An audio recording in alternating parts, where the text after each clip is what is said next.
So another day, another bazaar na naman tayo. Ayan, makakatapos na natin mag-setup. Lalagyan pa lang natin ulit ng names. Ayan, ang next naman, mag-ferry 1 na ako. Ito, ayan, ang mga clamshell. Lalagyan natin ng mga ferry 1. Ayan, nandito pala tayo sa Glorieta. Until March 31 po tayo, before Holy Week.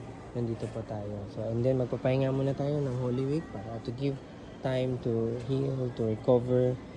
Not only for me, but to all of our staff din, di ba? Yan o, kita nyo madilim pa. What it looks like kapag wala pang, hindi pa bukas ang mall, no? 7 o'clock pa lang, ayan, madilim-dilim pa, ayan, no? Yung mga konting ilaw dyan here and there, pero siyempre nagpe-prepare din sila, ayan, no? Dito lang kami sa sofa, meron din potato corner, may Jordana din dito, Unisilver, ayan, no? Ayan. Kaya sa mga gusto magpa-reserve dyan, you can order online, link in the bio lang, or comment Mochi Buns and I'll send you the link, okay? Ayan, no? Lagyan ko na ng news to after. Okay, see you sa next video.